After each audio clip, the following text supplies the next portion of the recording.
In today's video, I'll speak about the players who I think are worth talking about over the practice games over the past few days. What caught my eye, what I didn't like, stuff like that. Go through all the games. Worth noting, I am relying a bit on the Discord's input for some of these games. I only saw a few games, so yeah, speak about what I can, and also read other reports, so see if a few things add up there with what the Discord said. So see how we go. And yeah, I think we'll start with the first game. Oh yeah, also worth noting, a few of these games, definitely the Amy games will be more important because a few smashing, some clubs could barely field a team, some clubs rested some of their players, stuff like that. So the Amy game will be a better dress rehearsal. So yeah, we'll speak about that. So the first game, Essendon versus the Dogs. Go through the Dogs players. So Dunkley and Mcrae racked it up. Looked really good, looked really fit. Tick tick, lock him in. Marcus Bontempelli played a combination of mid and forward, but I think they took him off at half time. So very much putting the Rolls Royce in the shed for this one. So Bont, probably not a starting pick because there are question marks over his mid-time. That's been stated, I think, by Bevo. So, or I think Bont said it himself actually. So we'll keep an eye on that. Off chance for forward status, I guess, but we'll see. Also worth noting, Dunkley's mid-minutes were more than what they were in the early part of last year. So that's pretty frightening. Yeah, see what he can do there if he gets those sort of mid-minutes. Dale was really eye-catching off half-back. He looked good. Looks like a solid option, but maybe potentially an upgrade target. Is very dependent on kick-outs to get him over the line as a premium. And the other one is Adam Treloar. Looked pretty good. I thought he butchered the hell out of it, which is not surprising, I guess, for Treloar. I guess he maybe was a bit rusty as well, not having played for a while, but I don't know, I can't look past his durability. So Treloar, it didn't really matter what he did, but it's worth noting that he did look good. Potentially maybe an upgrade target later on, but for me, I don't like the soft tissue history, and he apparently was managed a few weeks before with some issue. I'm not sure what it was. So worth noting that, yeah, Treloar was pretty good. And off to Essendon, the Bombers side of things. So Parrish looked really good. I think he only played 3 quarters. But yeah, he looked really, really good. Did whatever the hell he wanted. So you could start him if you want. Feel safer paying up a little bit. And yeah, don't know if you can deal with a tag yet. Merritt looks pretty good. Just standard. Nothing. Yeah, just looked like Merritt, to be honest. Nothing new with him. Dylan Shield got a lot of CBAs. Played okay. I don't know, 350k, probably, I think he only had about, from looking at the stats, only had 20 touches. He probably won a bit more given how many CBAs he had, but at 350k or 360k, I think there's a discussion to be had about Shield. The most important thing is he looks fit. Did have a quad tweak a few weeks ago, a few days ago, but seems fine. Probably not, yeah, pretty hard to pick Shield though. Jordan Ridley was an interesting one because I think early started maybe slowly, and as the game went on, the Dogs were peppering some inside 50s and he was gobbling them up really, really well. So he looked really impressive, and it just makes you think he's one I definitely think you can start if you want. Didn't see a whole lot of kick-ins. I've seen different numbers for his kick-ins. I've seen 2, I've seen 4. I don't know what the actual number is, but I do think he got the most. Just a few conflicting reports, which is weird. But yeah, look, with Ridley, yeah, if you want to start him, go for it. They've clearly made adjustments to cater for him to play his natural game. So very high ceiling, but you know, a lot of saw Mcrae go back. Heppel was winging halfback as well. So there's a lot of players that want the ball. There's so many players that want the ball back there. So he was too dependent on intercepts. That's probably my main takeout, but give him another week, see how it all works again. But yeah, should average rough around 100, I think. And Archie Perkins up forward, he's 270k, probably not going to get the role. However, I thought he was really good. I think we're going to see dramatic improvement from what I saw, although it was only one game. So yeah, he was really impressive, but just thought I'd add that. But yeah, not one I'd pick. So off to Carlton versus St Kilda. I'll start off with the Carlton players because I actually only have one St Kilda player to speak about that I even care about. But starting off with St Kilda, so I think the main thing I took from this was Patrick Cripps looked similar to the old Patrick Cripps. I don't know what's happened in the last 2 years or 2.5 years, whatever it is, but he looked really dominant at stoppage, really dominant. Worth noting that his disposal's been shocking last year and the year before, and it was pretty bad again today. So I think that's going to hurt him. I don't know what he scored. I'd imagine it'd be like 100 odd, maybe more. I don't think I'll pick him. Well, I won't pick him, but I think we're going to see improvement on last year. So, just thought I'd add that. Chera played really well, used the ball really, really well. So, I think we'll see an increase in his scoring, because I think his CBAs were higher than what they were at Freo. I assume they were, but not one I'd look at for standard anyway. George Hewett. I like the Hewett pick a lot. I think the numbers last year back it up in the back half of the year when you look at the games where he had more CBAs. So maybe they free him up because he played a bit more defensive at Sydney. I think the issue with Hewett is what if he tags? And if he does tag, he can still score okay, but not exactly what we'd want. I haven't seen any suggestion that he'll tag, but doesn't mean he won't. So it is a little risky, this pick, but he looks good. A lot of in and under stuff.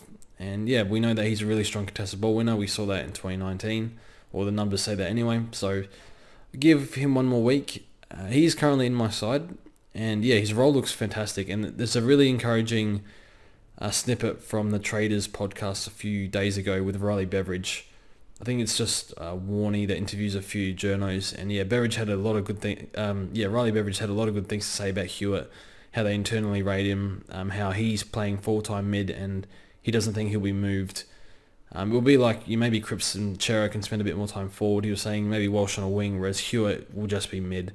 Stuff like that. So encouraging stuff. The next one is Charlie Kearney. So I've taken Charlie Kearney out of my team. It's not because of how he had to work really, really hard for his touches. The main issue was he fell on his knee, and that for me was just like, forget it, I'm done. I don't know how that possible. How do you fall on your knee? I don't know, but apparently he's fine. But look, if Mcrae's playing round one and the Kearney's fully fit, doesn't get injured, I fully expect him to go in the 70s somewhere. He's had a great preseason, but the fact that he hurt his knee, I'm just like, forget it, I'm done. Even if he's fine, I didn't want to. I don't know. It's just pissed me off with the pick. So I'm out on Kearney, I think. Maybe when if Mcrae plays next week, I don't know. Maybe we'll see what that looks like. But yeah, Mcrae taking the first defender will help Kearney a lot. But yeah, I think I'm out on Kearney. Durden was pretty good. I think he played a bit higher up the ground. So Durden is looking like a rookie. And a few touches as well. It was pretty good.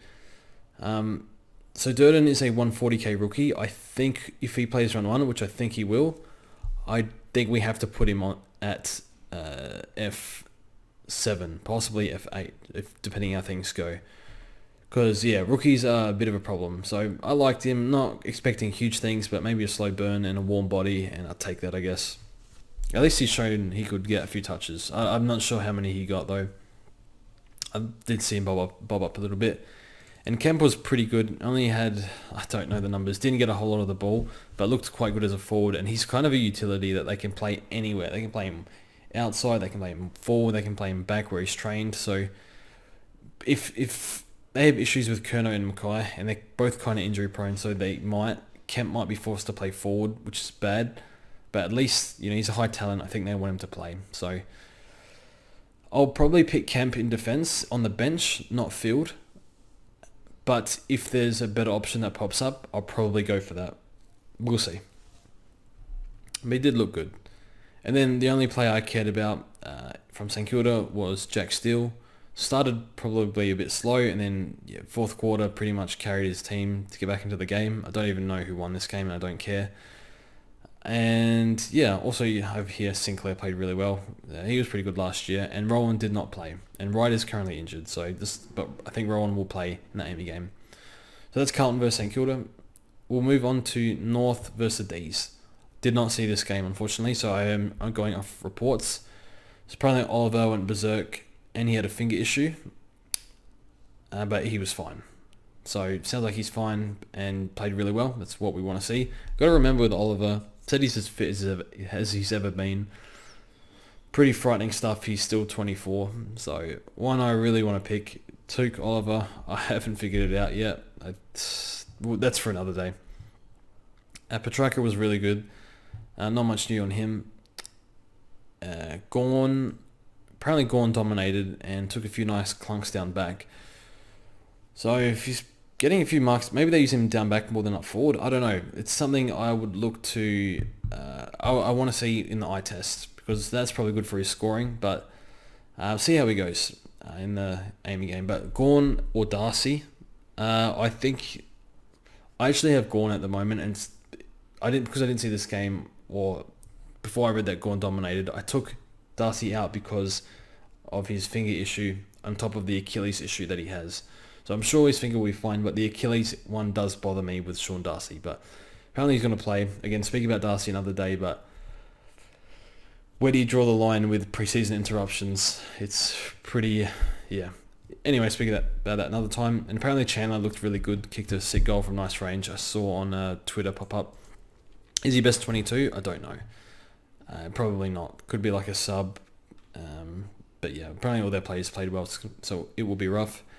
So on the north side of things, apparently Zeeble racked it up down back, but a few injuries. Taron Thomas played well. And yeah, that's all I've got here. He played pretty good. So I guess see how he goes next week. Sounds like Cunnington and Anderson are a fair way off, especially Cunnington. Apparently Phillips struggled a little bit, but the entire midfield struggled. And then Horne-Francis had a lot of good moments. So yeah, I think I'll probably lock in Horne-Francis and Taron Thomas. I have to see him. I don't have much to add on Taron Thomas. Moving on to Adelaide vs Brisbane. So I did watch this game a little more closely because I love the old Crom. So I'll start with the Crows players, and this one took me by surprise. So Josh Rochelle, I was very happy to see this because I was just thinking this guy has more talent. Take out Thilthorpe. Over the Crows' past 5 years of drafting, Rochelle has more talent than all of them put together. Not even kidding. He was unbelievable. He was taking marks up the ground, kicking goals. Every touch he had, he made something happen.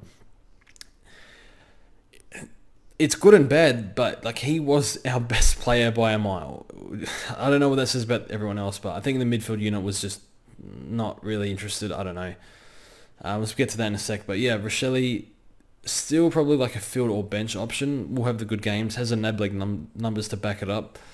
Yeah, did score well in the NAB League, but did score 3 goals a game, so not going to get that every game. So I think he can make 150k for us from what I saw. But yeah, Nix loves him apparently, so great job security. I just can't see him not playing. He has to play.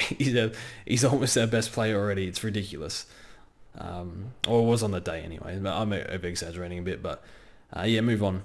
The other one is Mitch Hinge in defence. So started on a wing, and then I saw him on a wing for a fair bit, and then he was down back, and I think he was playing the Jake Kelly role, who can intercept.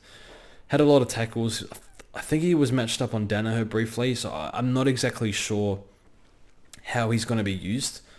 But I know that, yeah, wing and halfback, we have some vacancies there with, I think Mcrae retired, and Seaman is out. And then I'm not sure Lockie Scholl was overly impressive as well. So I think there might be a spot there for him. I think he will play. So I definitely I'm going to watch very closely in the Amy games. I think I'll pick him if he impresses again. So I'm pretty high on the watch list. Rory Laird probably better in the second half. And then first half, I think he was disinterested. I don't know.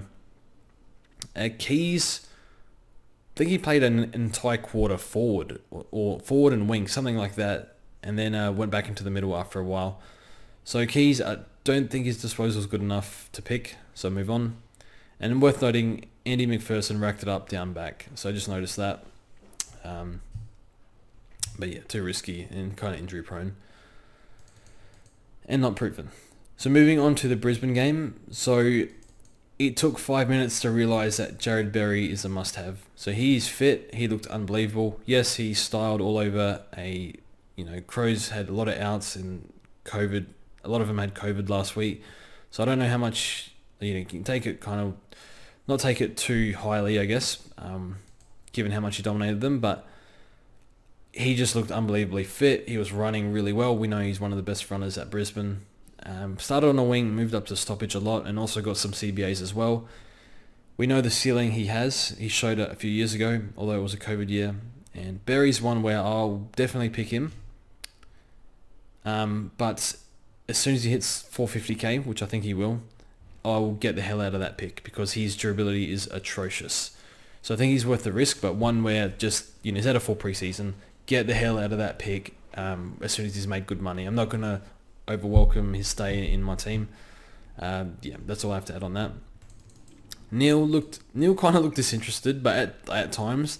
But then he looked times where he just put the Jets on and looked unbelievably good. So about as preseason game in a nutshell. Watching Lachie Neale, looks fit, looks ready to go, and ran out the game really, really well. He is locked. So full preseason was what we wanted to see. We got it, and he looks good. So Zach Bailey was pretty good. I thought he was more forward, but the numbers say the CBA said 40% mid-time. The thing with Bailey is I don't know. I didn't take enough notice of him, to be honest. Is he a really good midfielder, or does he score better up forward? I don't know. So if he plays midfield again,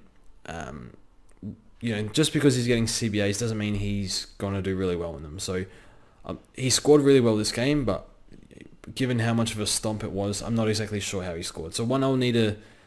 I don't have much to add on Bailey, but it's worth noting that his mid-time is up and see how he goes next game. I think that's my take from that. And Jared Lyons had reduced mid-minutes. I didn't really notice him, to be honest. Didn't take notice. Generally, Lyons is one of those players you watch and you see his score and you don't even realise he's scored really well. And then Darcy Wilmot is suspended, but he looked pretty good off halfback. I think he's going to lose his spot to Coleman though. Coleman did not play. One to watch in the Amy game. So moving on to the Hawks versus Pies. So start off with Hawthorn. Tom Mitchell was dreadful. I think the problem with this is I don't think he gave a single care about this game. So it's Tom Mitchell with a full preseason. Definitely a fine starting pick. My issue with Titch is, does he get rotated a bit more out of CBAs? If so, I think looking at his CBAs, I think he still got a lot, probably more than I thought, but I just didn't notice him too much. So I think with Titch, I think I'd rather pay for Oliver or Took, even though Titch can score with them quite easily. It's just, I don't want any uncertainty at all with a player at that price. But I definitely think he'll be fine. 95% sure he'll be fine, but a slight chance that he gets rotated a bit more out of stoppage. That's all. Not too sure. But would have been see how he goes in the Amy game. Actually, forget I said that. Don't really need to see what he does in the Amy game. So Sicily started slow, but worked into the game. Started getting a few touches and took some really nice intercepts where crashed through packs and took intercepts. Coming off his man a lot. So really impressed with Sicily. So definitely on the radar. Only took the one kick in from what I saw or the first 3 quarters, because the Pies kicked, I think, 18 goals, 3, something like that. So the Sicily pick is doing my head in a lot. So he's one to watch next game, but I'd give him a tick for this game. He's definitely higher in consideration than he was over the past few weeks. So Josh Ward was pretty disappointing. First half, he looked not good. He looked nervous. Made some pretty rough errors, but you got to cut him some slack. For 18-year-old, missed a lot of footy. So I think we're hopeful he'd be a good rookie. Give him another chance for sure. Did not like what I saw, not at all. And it's worth noting that when he played juniors, he would have I assume he played pure inside mid, and he played a fair bit outside from what I saw. So, he's probably a pass at this stage, but see how he goes next game. And then Connor McDonald, I thought he was good on a wing. He didn't really do anything significant. He just got a few marks on the wing. That's pretty much all I saw. So, got to the right spots. So a little bit more encouraging than Ward.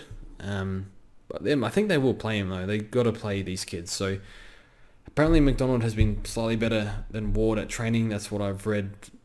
Maybe people disagree with that. I don't know. Who've watched Hawthorn a bit more, but that's my read on it at the moment. So off to the Pies. First one, get out of the way. Dacos was really good. I thought he got most of his touches behind the ball.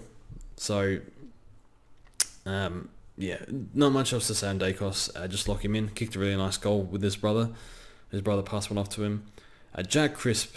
The weird thing with Crisp is he scores better off half-back, but he looked insanely good in the midfield. So he went in the midfield, he racked it up. He went to half-back, he racked it up. He racked it up a lot. So he just looks like a seasoned veteran, like really strong, really solid player. Just does it week in, week out.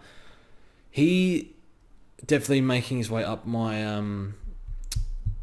my power rankings. I think the main thing with Crisp is I wasn't sure with Pendlebury gone back, who took a few kick-ins.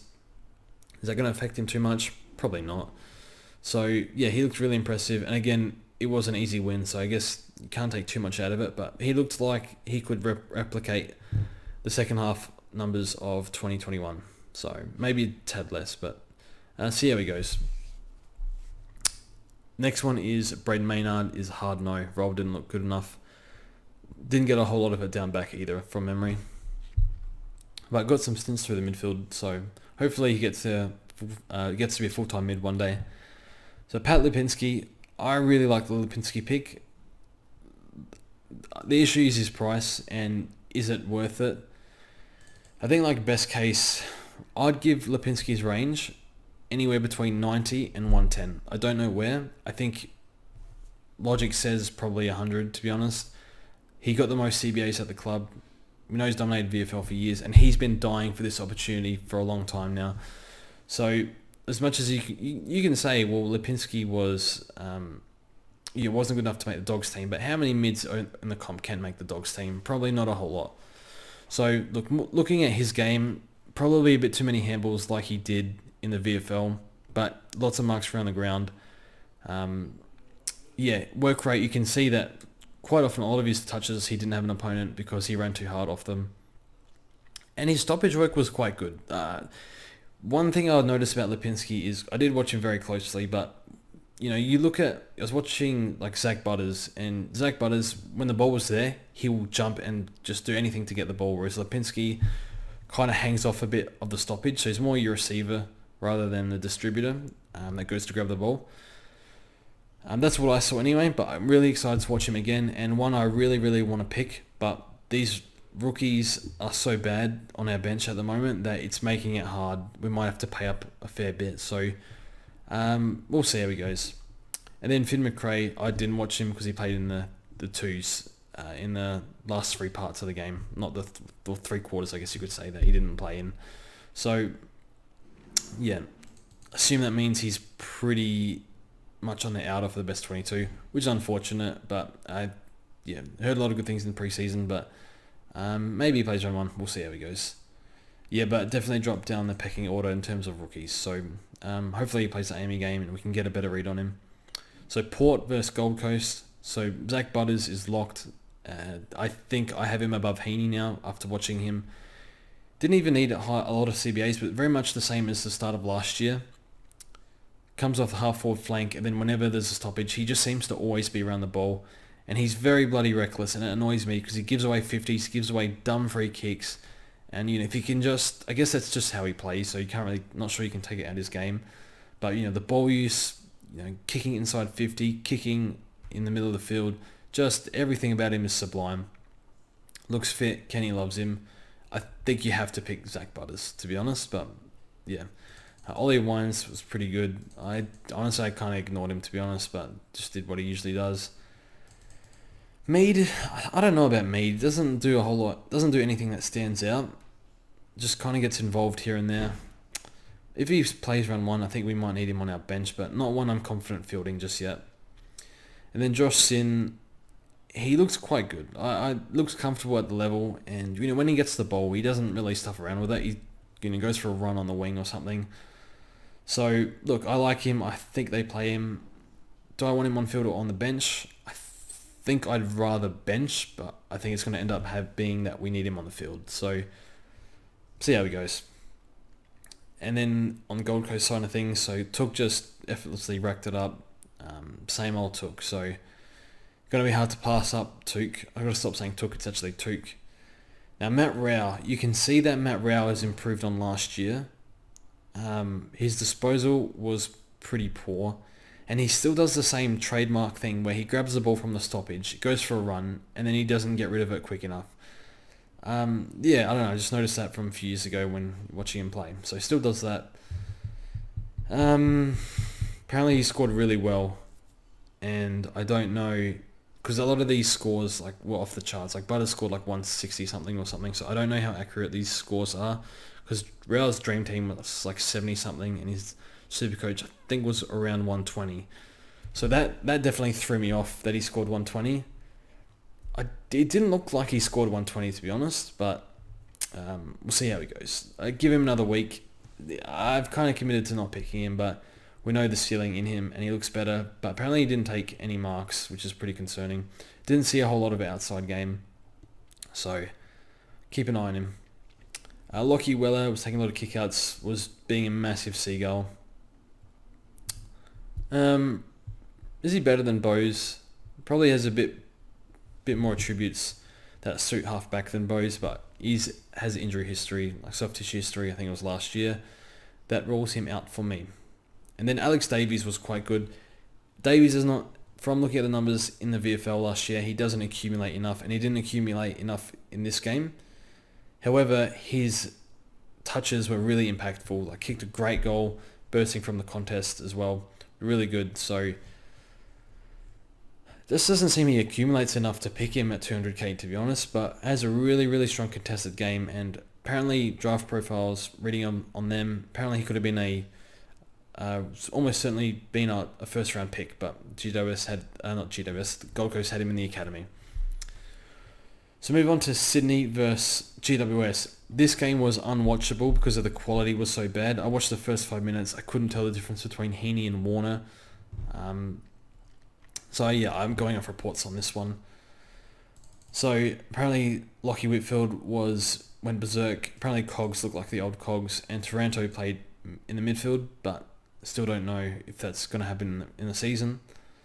So that's pretty much it from the Giants. And then the Swans. So Heaney apparently was really, really good in the first half. Apparently he kind of faded out of the game a little bit, but and got moved out of the middle for a bit, but did get a decent amount of CBAs. So look, I'm still pretty high on Isaac Heaney. I will pick Heaney. I know Papley's out, which might affect him a little bit, but I doubt it. They have lots of forwards, which I don't actually know. But look, he's trained in the midfield. They want him to play a little bit in the midfield. They need more players in the midfield because I don't think JPK played in the midfield at all, from what I read. So, and Mills is struggling to get up for round one. I don't know. I don't have a lot of memory of him playing inside mid, but when he plays out, his outside game's unbelievable. His running's unbelievable, and his contested game, especially in the air, is one of the best in the league. So, if not the best in the league, I think roughly. So, maybe besides some key forwards, but look, Heaney plays with a full preseason, he'll go 100. That's what he does. So, yeah, excited for this one, and I definitely want to get a better look at him of how he plays on the inside in the Amy game. But yeah, he'll score. It's Heaney. Warner apparently was dominant, so potential breakout here, but I'm not game enough, and it will be interesting to see how he goes next game. He's one that could explode though. His numbers in juniors were off the charts, so interesting one. So West Coast versus Freo. So apparently West Coast have capitulated really hard with injuries and stuff like that. So I only have two players here. So I have Connor West, got a lot of CBAs and barely touched it. Again, I didn't really watch this game. And then Chesser got injured, so cross him off. I don't think that's it. I think that's it from West Coast. So I think it's at the point now they have no midfielders. So maybe we get a rookie, there's a 123k forward rookie we might get. I forget his name. And there's also Hugh Dixon, apparently played really well. Not signed yet, but given Darling is out, Allen's out for a while, they probably need a key forward. So maybe they play, what's his name, Hugh Dixon, if he gets signed. And then on Freo's side of things, apparently Brayshaw, I gotta stop calling him that because he sprayed a goal a few years ago in front of goal. Andrew Brayshaw was everywhere. Apparently Sarong was really, really good. And O'Driscoll was really good, tackled really well, worked hard for his touches, but played mostly outside and a bit inside. So from what we're hearing on O'Driscoll's job security, it's not super great. So I hope he plays because I like him. Or from what I've seen, from what I've heard from him in the preseason. Anyway, so I say that, but I haven't actually watched enough of him play. So we'll see how he goes next game. And then Will Brody apparently was really good. The thing with Will Brody is, first of all, Fife and Mundy have to come back in. But on the flip side of it, or on the positives for Brody, the coach, or Longmuir, is saying a lot of positive things about Brody. They like him inside, being the extractor rather. As I choke on my words. So it sounds like they might play Will Brody. But yeah, obviously they got 2 senior players to come back in. Is this a trap? Well, the problem with Brody is that when he was playing for Gold Coast, he got played out of position when he came back into the team. From memory anyway. So it's a weird one because he's getting 40 touches a week in the NAFL or the VFL last year. So does have soft tissue history as well, which isn't great, but looks like definitely a capable scorer. So Brody's a watch. It seems wrong to pick him because he's like, is he actually going to make it at AFL level? Because Gold Coast threw him away, but Gold Coast have thrown players away before. And look, maybe they don't use him on the outside much. I don't know. Brody's one we'll need to watch next week, but definitely has trap potential, but also scoring potential. So worry about Brody next week. So that's all I have from Freo. I have Jordan Clark here as well. Apparently he went off, but so did pretty much everyone at Freo. And then the last game I have here, I hope I haven't missed a game, but last game I have here is the Tigers versus the Cats. So I did watch a little bit of this game, mostly the first half. So Tyson Stinger was the first one out from the Cats, 250k. Actually, probably shouldn't be first, but yeah, it looks solid for them. Kicked a bag. Unfortunately, too expensive, so pass. Danger looked fit. Again, I don't pick players over 30 in the midfield. Let the mid-20s guys stay in the midfield, in my opinion. I'll pick those guys. Apparently Stewart looked really good, was fit. I don't know, I didn't take much notice of Stewart. Conning did literally nothing, but apparently he picked up after half-time a little bit. So, okay, with De Conning, I didn't see the second half rather. So with De Conning, I don't really want to pick him at all. But I'm not sure we're going to have much choice. So he's one, I have him out of my team at the moment, but might be forced into him. It feels like a waste of a pick. I'm not even sure he makes like 60, 70k to be honest. Put it this way, he hasn't got that, doesn't seem like he has that spot wrapped up when there's literally barely anyone on the list that can play key defense. So it's very concerning. So don't know if he rucked at all because he did ruck in the VFL. So one that I'll definitely watch in the Amy game. And then on the Tig side of thing, so Dusty looked really, really good. Played pure inside mid, looks fit. If he's not playing forward, maybe he will at some point, but they really need him in the midfield. It feels wrong to say Dusty's injury prone, but he had some sort of issue a few days ago. I think it was a soft tissue complaint. Just picked up a few niggles over the past few years. Had liver or whatever it was. I guess that's kind of unlucky though. So, but yeah, it just seems to pick up niggles here and there. Had like a foot issue as well last year. I don't trust Dusty. I just don't. In terms of as a Supercoach pick, he has not entered my team once this preseason. I haven't considered him once, and despite the fact his role looks better than last year, I don't care. I still won't. That was very disrespectful, but nonetheless, for Supercoach, he's a no for me. Maybe later. Jaden Short started really well, faded out a bit. Apparently picked up again when I started watching in the second half. I don't know on Short. Look, the thing is, if they play Hugo Rouse-Smith over Rioli, there might be even more points for Short. So Short has, you look at all the defenders, there's a few different few changes around the defenders around them. Like, for example, Crisp, a few changes around him, a few changes around Ridley. Someone else probably not thinking of. But with Short, there's like, okay, Hurley's gone, and then like you got Rioli or maybe Hugo in that spot. So there should be a lot of ball for him to get.